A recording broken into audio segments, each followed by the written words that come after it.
అన్నదాత అన్నదాత మీ అన్నదాత చెమటోడ్చి ఆహారాన్నందించే రైతన్న అనునిత్యం నీ కండదండగా నిలిచే నేస్తం ఎవరన్నా అన్నదాత అన్నదాత మీ అన్నదాత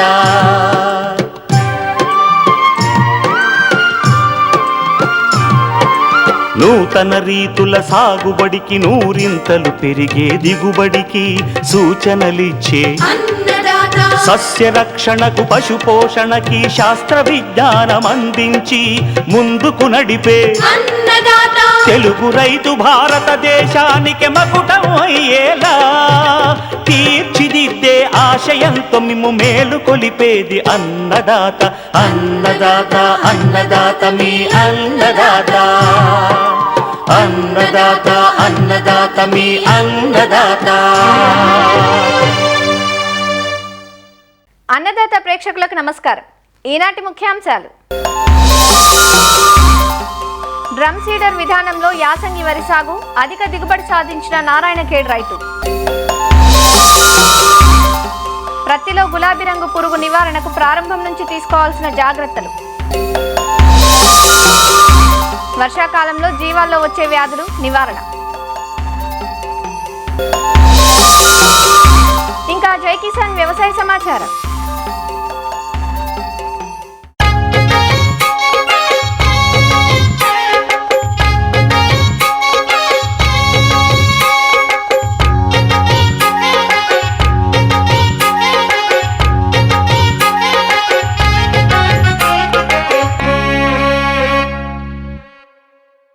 వరి సాగులో సంప్రదాయ నారుపోసి నాటే పద్ధతికి భిన్నమైంది డ్రమ్ సీడర్ సాగు. ఈ విధానంలో వరిని డ్రమ్ సీడర్ సహాయంతో నేరుగా వరుసల్లో దమ్ము చేసిన పొలంలో వెదబెడతారు. దీనివల్ల లాభం ఏమిటి అంటే నారు పెంపకం, నాటే ఖర్చులు తగ్గిపోతాయి. అంతేకాదు సమయం కూడా ఆదా అవుతుంది. పంట కూడా 10 రోజుల ముందుగానే అంది వస్తుంది. ఇన్ని లాభాలే కాదు, సంప్రదాయ నాటే విధానం కంటే అధిక దిగుబడి కూడా డ్రమ్ సీడర్ విధానంలో సాధ్యమని నిరూపించారు సంగారెడ్డి జిల్లా నారాయణఖేడ్కు చెందిన రైతు వెంకటరాములు. సాధారణ పద్ధతిలో 35 నుంచి 40 క్వింటాల దిగుబడి వస్తే ఈ విధానంలో ఏకంగా 50 క్వింటాల అధిక దిగుబడి సాధ్యమైంది. రైతు అనుభవాలను ఇప్పుడు చూద్దాం. మొన్న యాసంగిలో 1 ఎకరా డ్రమ్ సీడర్తో నాటు వేయడం జరిగింది. డ్రమ్ సీడర్తో నాటు వేయడం వల్ల చాలా రైతుకు ఉపయోగాలు ఉన్నాయి. ఖర్చు కూడా 30% తగ్గుతుంది. కూలీలతో నాటు వేస్తే 5,000 రూపాయలు అవుతుంది. 2 సంచుల మందు పోయవలసి వస్తుంది. నాటు వేయడానికి వాళ్ళెంబడి ఒక నారు పోయడానికి ఒక వ్యక్తిని ఇవ్వడం జరుగుతుంది. 1 ఎకరాకు 20 కిలోల ఇథనాలు తగులుతాయి నాటు వేస్తే. డ్రమ్ సీడర్తో మాత్రం 10 నుండి 12 కిలోలే పడుతుంది. పంట కూడా 20 రోజుల ముందే వస్తుంది. ఎప్పుడంటే అప్పుడు వేసుకోగలుగుతాం. అదే నాటు అయితే లేబరు మనం చెప్పితే 10-15 రోజులకు రావడం జరుగుతుంది. అక్కడ ఆ టైంలో నారు ముదిరిపోవడం జరుగుతుంది. ఇలా రైతుకు చాలా ఇబ్బంది అవుతుంది. అందుకనే డ్రమ్ సీడర్తో నాటు వేయడం జరిగింది. 10 కిలోల ఇత్తనాలను 1 ఎకరాకు 24 గంటలు నానబెట్టి ఆ తర్వాత 12 గంటలు మండగట్టాలి. మండగట్టిన తర్వాత కొంచెం ముక్కు తెల్లగా పగలంగానే డ్రమ్ సీడర్లో వేసి ఉంచడం జరుగుతుంది. డ్రమ్ సీడర్తో వేయడానికి అది గడ్డి పడుతుంది. మళ్ళీ నీటి కొరత కూడా బాగా ఎండుతుంది. ఎండి నీళ్ళ మీదకి వెళ్ళిపోతుంది అనే ఒక భయం ఉంటుంది. కానీ అలాంటిది ఏం లేదు. కంపల్సరీ మనము ఎలాగైతే నాటు వేసి మైలాలతో నాటు వేసి బురజ చేసి ఎలా చేస్తామో ఇది కూడా అట్లనే చేసి పోతే ఫస్ట్లో మనకు మొలక చావకుండా ఒక 15-20 రోజులు నీళ్లు పెడుతూ తీసేయాలి. 20 రోజులకు గడ్డి మందు కొట్టుకుంటే గడ్డి అనేది ఏమీ రాదు. ఇప్పుడు నేను 1 ఎకరా 10 గుంటల్లో వేయడం జరిగింది. ఇప్పుడు నాకు దిగుబడి అది 42 కిలోల బ్యాగులు 121 సంచి దిగుబడి రావడం జరిగింది. అదే అంతకుముందు నేను అదే పొలంలో మైలాలతో నాటు వేసి పండియడం జరిగింది. 70 సంచులకు ఎక్క రాలేదు. ఇప్పుడు ప్రస్తుతం అదే డ్రమ్ సీడర్తో వేస్తే 121 సంచి వచ్చింది. అంటే దిగుబడి కూడా ఎక్కస్తుంది. మళ్ళీ మనకు ఖర్చు కూడా ఎకరాకు 8,000 ఖర్చు తగ్గుతుంది. ముఖ్యంగా వరిలో పెట్టుబడులను తగ్గించుకొని దిగుబడిని పెంచుకోవాలనే ఆలోచనతోని మరి ముఖ్యంగా నారాయణఖేడ్ డివిజన్ పరిధిలో తురుకపల్లి గ్రామంలో వెంకన్న అనే రైతు తన ఉన్న ఎకరం 10 గుంటలో మరి డ్రమ్ సీడర్ ద్వారా ఈ వరి సాగును ఈ యాసంగిలో వేయటం జరిగింది. 24 గంటలు నానబెట్టిన తర్వాత 12 గంటల్లో మనకి పగుళ్ళు అనేటివి వస్తాయి. కాబట్టి అప్పుడు మనం డ్రమ్ సీడర్ ద్వారా ఆ విత్తనాలను మరి పొలంలో తోలుకుంటే మనకి ఎకరానికి 8 నుంచి 10 కేజీలు సరిపోతుంది. ప్రధానంగా మనకి విత్తనం ఖర్చు కూడా తగ్గిపోతుంది. తర్వాత నారు పెంచే పని ఉండదు. తర్వాత నారు మీద మనం మందులు కొట్టే పని లేదు, గుళికలు వేసే పని లేదు. ఇవన్నీ ఖర్చులు చూసుకుంటే మనకి ఎకరానికి 10,000 నుంచి 12,000 రూపాయలు ఆదా చేసుకునే వాళ్ళం అవుతాం. ఈ వెంకన్న అనే రైతు ద్వారా మనము ఈ మొన్న యాసంగిలో వేసిన వరి కూడా 1010 రకానికి చెందినది. దాంట్లో భాగంగా మరి సుమారుగా 121 బస్తాలు అంటే 42 కేజీలై ఒక బస్తా 42 కేజీల చొప్పున 50 క్వింటాల దిగుబడి తీయడం జరిగింది. ఉన్న నీటిని సద్వినియోగం చేసుకోవాలంటే మరి వెంకన్న అనే రైతు ఏ విధంగా అయితే డ్రమ్ సీడర్ ద్వారా వేసుకున్నాడో అదే పద్ధతిలో రైతులు కూడా వేసుకుంటే మనకి నీటి ఆదాయం చేసుకున్న వాళ్ళం అవుతాం. కలుపును కూడా ఎక్కువ రాకుండా ఉంటుంది. పొలం కూడా సమాంతరంగా ఉంటుంది. కాబట్టి ఎక్కడ చూసినా కానీ ఒక దుబ్బుకు నీకు ఒక 50 పిలకల దాకా వస్తున్నాయి. కాబట్టి దిగుబడి కూడా ఆశించదగ్గ వస్తుంది. రైతులందరూ డ్రమ్ సీడర్ ద్వారా వేసుకుంటే మనకి లేబర్ సమస్య ఉండదు. మరి ఎవరి కోసం ఎదురు చూడాల్సిన పని ఉండదు. కాబట్టి ఇటువంటి సౌకర్యం చేసుకుంటే మనకి పెట్టుబడి తగ్గుతుంది, దిగుబడి కూడా బాగా వస్తుంది. కాబట్టి రైతులందరూ ఈ డ్రమ్ సీడర్తో కానీ వెదజల్లే పద్ధతిలో కానీ చేసుకుంటే అధిక ఆదాయం వస్తుంది, అధిక దిగుబడి వస్తుంది. ఇక పోను ఈ వరిని ఈ పద్ధతిలో పండించుకుంటేనే మాత్రమే మనకి దిగుబడి ఆశించదగ్గ ఉంటుంది. కాబట్టి ఈ అవకాశాన్ని అన్ని రైతులందరూ వరి వేసే రైతులు సద్వినియోగం చేసుకోవాలని కోరుతూ ఉన్నాము.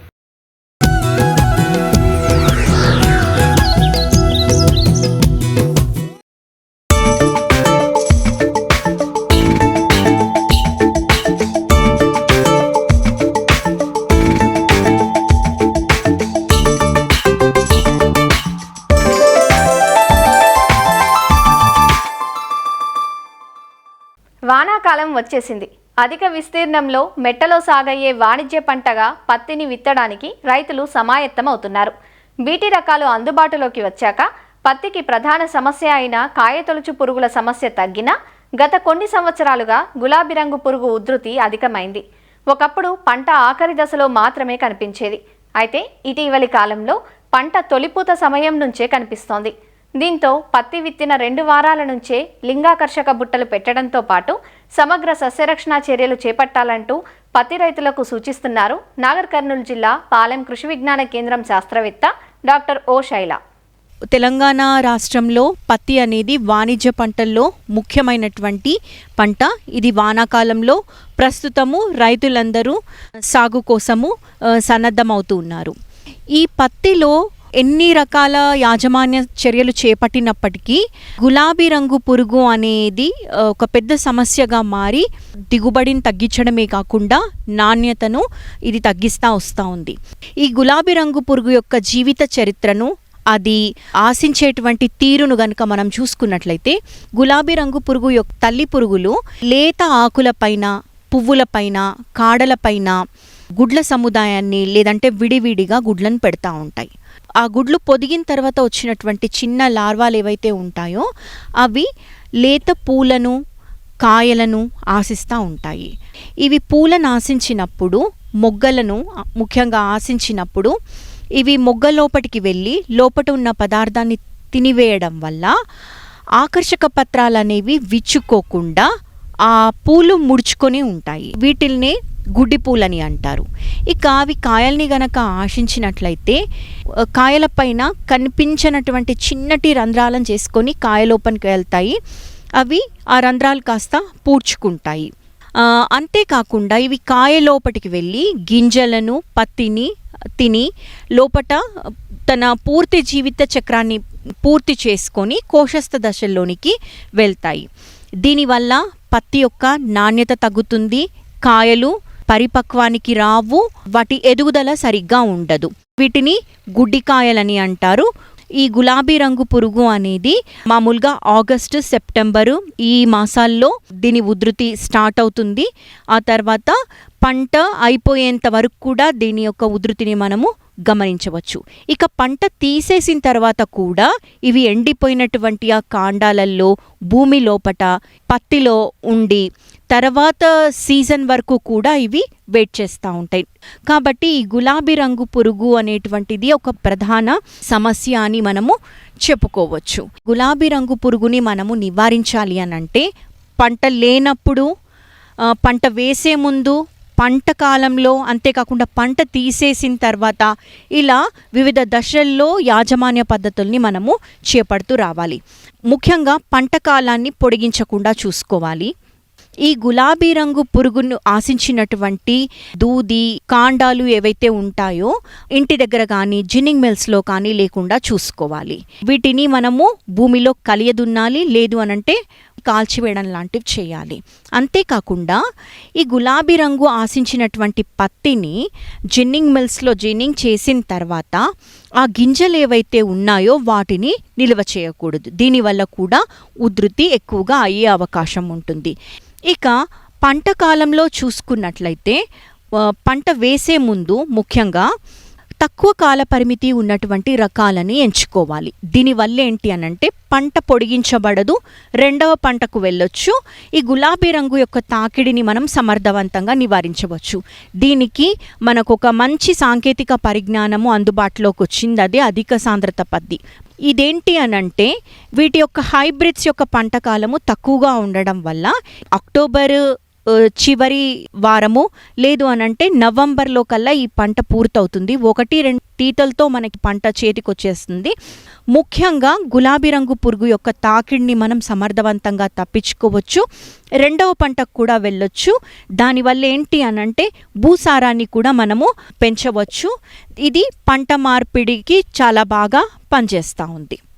అంతర పంటల్ని మనము సెలెక్ట్ చేసుకుంటూ ఉండాలి. అంతేకాకుండా పొలంలో తుత్తురు బెండ కానీ పొలం చుట్టూ గట్ల పైన కలుపు లేకుండా శుభ్రంగా ఉండేటట్టు చూసుకోవాలి. మనము పంట సమయంలో చేపట్టవలసినటువంటి కొన్ని జాగ్రత్తల్ని చూసుకున్నట్లయితే పంట 45 రోజులు సమయంలో ఉన్నప్పుడు ఎకరానికి 4 చొప్పున లింగాకర్షక బుట్టల్ని అమర్చుకోవాలి. దీనివల్ల ఏంటి అనంటే మనము వాటి యొక్క ఉధృతిని గమనించవచ్చు. వరుసగా 2 నుంచి 3 రోజులు, 7 రోజుల తర్వాత లేదంటే 8 రోజుల తర్వాత గనక మనకు ఒక బుట్టలో 7 నుంచి 8 రెక్కల పురుగులు గనక మనం గమనించినట్లయితే వెంటనే సస్యరక్షణ పద్ధతుల్ని చేపట్టాలి. దీని ఆర్థిక నష్ట పరిమితిని మనం గమనించుకుంటూ ఉండాలి. 10% గుడ్డు పూలు లేదంటే 10% గుడి కాయలు గనక గమనించినట్లయితే మనము సస్యరక్షణ పద్ధతుల్ని చేపడతా ఉండాలి. ఆర్థిక నష్ట పరిమితి స్థాయి దగ్గరలో ఉంది అని మనం గమనించుకున్నట్లయితే ఎకరానికి 4 ట్రైకోకార్డ్లను రిలీజ్ చేయాలి. దీనివల్ల ఏంటంటే ఈ పరాన్నజీవి గులాబీ రంగు పురుగుల యొక్క గుడ్లు పొదగకుండా, లార్వాలు రాకుండా ఇది సహాయం చేస్తుంది.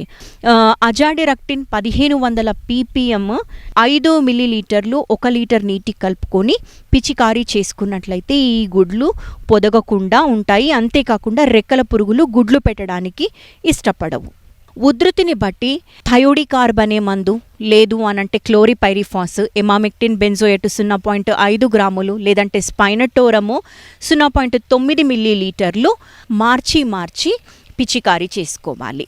ఏదైనా ఒక గ్రామంలో రైతులు గనక పత్తిని విత్తే ముందు సామూహికంగా ఒకేసారి పత్తిని గనక విత్తుకున్నట్లయితే ఈ గులాబీ రంగు పురుగును సమర్థవంతంగా నివారించవచ్చు. ఎకరానికి 4కు బదులు 8 బుట్టలు గనక అమర్చుకున్నట్లయితే, సామూహికంగా గనక మరి రైతులు పాటించినట్లయితే చాలా మట్టుకు దీని ఉధృతిని మనము సమర్థవంతంగా నివారించవచ్చు. అంతేకాకుండా పంట కాలంలో 1 లేదంటే 2 సార్లు మాత్రమే సింథటిక్ పైరిథ్రాయిడ్ మందుల్ని వాడాలి. దీనివల్ల ఏంటి అనంటే రసం పీల్చే పురుగుల యొక్క ఉధృతి ఎక్కువ అయ్యే అవకాశం ఉంటుంది. పంట తీసేసిన వెంటనే గొర్రెలను కానీ పశువులను కానీ మేతకి వదలాలి. ఇక లేదు అనంటే ష్రెడ్డర్లతో రోటోవేటర్లతో కలియదున్నాలి.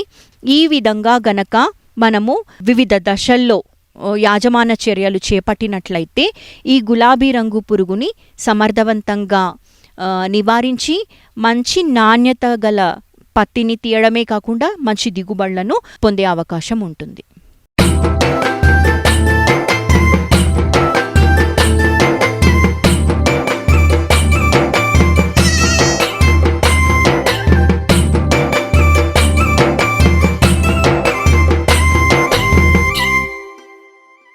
పాడి పరిశ్రమ తర్వాత అత్యంత ఆదరణ పొందిన వ్యవసాయ రంగం జీవాల పెంపకం.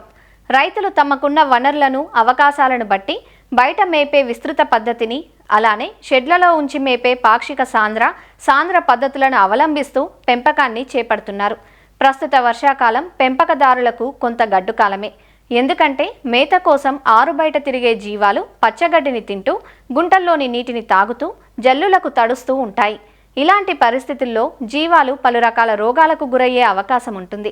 ముఖ్యంగా చిటుకు, గాలికుంటు, ఫుట్ ర్యాట్, నీటి నాలుక, న్యూమోనియా వంటి వ్యాధులు ఆశించి జీవాలు చనిపోయే ప్రమాదం కూడా ఉంటుంది. మరి వర్షాకాలంలో వ్యాధుల బారి నుంచి జీవాలను తప్పించేందుకు పెంపకందారులు కొన్ని ముందు జాగ్రత్తలు తీసుకోవాలంటూ తెలియజేస్తున్నారు వరంగల్ జిల్లా మామునూరు కృషి విజ్ఞాన కేంద్రం శాస్త్రవేత్త రాజన్న. ఈ వర్షాల ద్వారా నీరు నిలిచి ఆ నీరు నిలిచిన ప్రదేశాల్లో మరియు చిత్తడి నేలల్లో కొన్ని రకాలైనటువంటి బ్యాక్టీరియా, వైరస్ చేరడం మూలంగా వాటిని మేకలు కానీ గొర్రెలు కానీ తాగడము, తద్వారా ఆ వ్యాధికారక క్రిములు జీవాల్లోనికి ప్రవేశించిన తర్వాత కొన్ని రకాలైనటువంటి వ్యాధులు రావడానికి ఆస్కారం ఉంటుంది.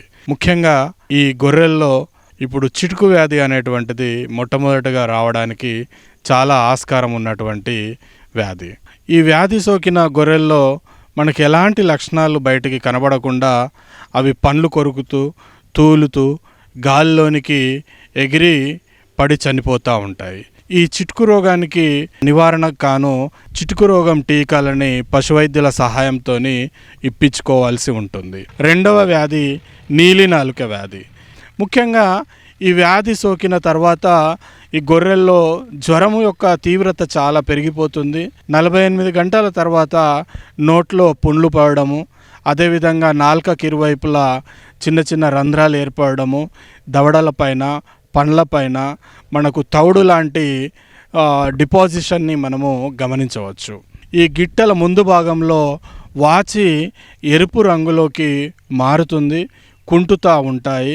ఈ లక్షణాలు గమనించిన వెంటనే వేరే వ్యాధులు సోకకుండా పెన్సిలిన్ లాంటి లేదా ఇంటాసెప్ ఆ శరీర బరువుకు తగినట్లుగా మనము ఇప్పించుకుంటూ ఉండాలి. అదేవిధంగా జ్వర తీవ్రతను, నొప్పుల్ని తగ్గించడానికి మెలాక్సికమ్ అనేటువంటి మందుల్ని కూడా వాడాల్సి ఉంటుంది. ఇక నోట్లో ఉన్నటువంటి పుండుల్ని 1% పొటాషియం పర్మాంగనేట్ ద్రావణంతో కడిగి నోటిలో బోరోగ్లిజరిన్ అనేటువంటి మందుని మనము పూయాల్సి ఉంటుంది. ఇక కాలిగిట్టల్లోనైతే దానికి బాగా పొటాషియం పర్మాంగనేట్తోని కడిగిన తర్వాత ఇమాక్స్ లాంటి యాంటీబయాటిక్ మందుల్ని మనము పూయాల్సి ఉంటుంది. దీని నివారణకు గాను ఈ మధ్య కాలంలోనే ఇండియన్ ఇమ్యునాలజికల్ వారు రక్షా బ్లూ అనేటువంటి ఒక వ్యాధి నిరోధక టీకాను ప్రవేశపెట్టడం జరిగింది. ఇది ప్రతి జీవానికి 2 మిల్లీలీటర్ల చొప్పున కండరంలో కానీ చర్మం కింద కానీ ఇప్పించాల్సి ఉంటుంది. అది వ్యాధి నిరోధక టీకాని ఇప్పించిన తర్వాత 21 రోజుల వరకు మనము ఈ గొర్రెలని మాంసానికి మాత్రము వినియోగించకూడదు. ఇక కాలిపుండు వ్యాధి, దీన్నే ఫుట్ రాట్ అని అంటాం. ఎక్కువగా ఈ నీరు నిలిచి ఉండి ఈ గొర్రెలను మనం మేతకు తీసుకొని పోయినప్పుడు అక్కడ గిట్టల మధ్యలో మెత్తబడిపోయి అవి ఏదైనా ఇంజూరీ అయినప్పుడు బ్యాక్టీరియా ఈ గిట్టల్లో ప్రవేశించి ఈ కాలిపుండు వ్యాధిని కలుగజేస్తాయి. ఈ వ్యాధి సోకిన వాటికి ఆక్సిటెట్రాసైక్లిన్ని ఒక 2 డోసులు ఇప్పించినట్లయితే తొందరగా కోలుకుంటుంది. అదేవిధంగా ఈ కాలి గిట్టల మధ్యలో పొటాషియం పర్మాంగనేట్ ద్వారా కడిగేసి ఇమాక్స్ యాంటీసెప్టిక్ మందుల్ని మనం పూసినట్లయితే ఈ దోమలు కానివ్వండి మిగతావి చేరకుండా తొందరగా ఈలు కావడానికి ఆస్కారం ఉంటుంది. ఇక గాలికుంటు వ్యాధి, నాలుక పై భాగంలో పొక్కులు ఏర్పడతాయి.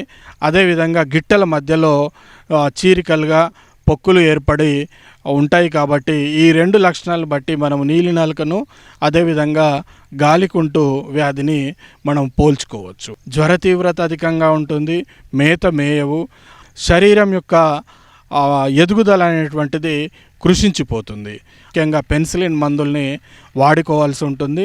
జావా లాంటి పదార్థాలని కాచి తాపించాల్సి ఉంటుంది. గాలికుంటు టీకా మందులు ప్రతి జీవానికి 1 నుంచి 2 మిల్లీలీటర్లు అవి శరీర బరువును గమనించుకొని కండరంలోనికి ఇచ్చుకున్నట్లయితే గాలికుంటు వ్యాధి నుంచి కూడా కాపాడుకోవచ్చు. నీరు ఎక్కువగా నిలబడడం మూలంగా ఈ వర్షాకాలంలో జలగ వ్యాధులు కూడా రావడానికి ఆస్కారం ఉంటుంది. ఎక్కువగా గొంతు వాపు కనబడుతూ ఉంటుంది. అదేవిధంగా అవి పారుకుంటూ ఉంటాయి. జీవాల్లో ఎదుగుదల అనేటువంటిది కుంటుపడుతుంది. కాబట్టి ఈ లక్షణాలు కనబడగానే పీడ పరీక్ష చేయించి పశువైద్యుల ద్వారా దానికి ఆక్సిక్లోజనైజ్డ్ కానివ్వండి అలాంటి మందుల్ని వాడుకున్నట్లయితే మనము ఈ జలగల నుంచి కూడా ఈ వర్షాకాలంలో కాపాడుకోవడానికి ఆస్కారం ఉంటుంది. రైతు సోదరులు ఈ వ్యాధి లక్షణాలను గమనించి త్వరగా మనం వైద్యం చేయించుకున్నట్లయితే జీవాలను కాపాడుకొని లాభాలు పొందడానికి వీలు పడుతుంది.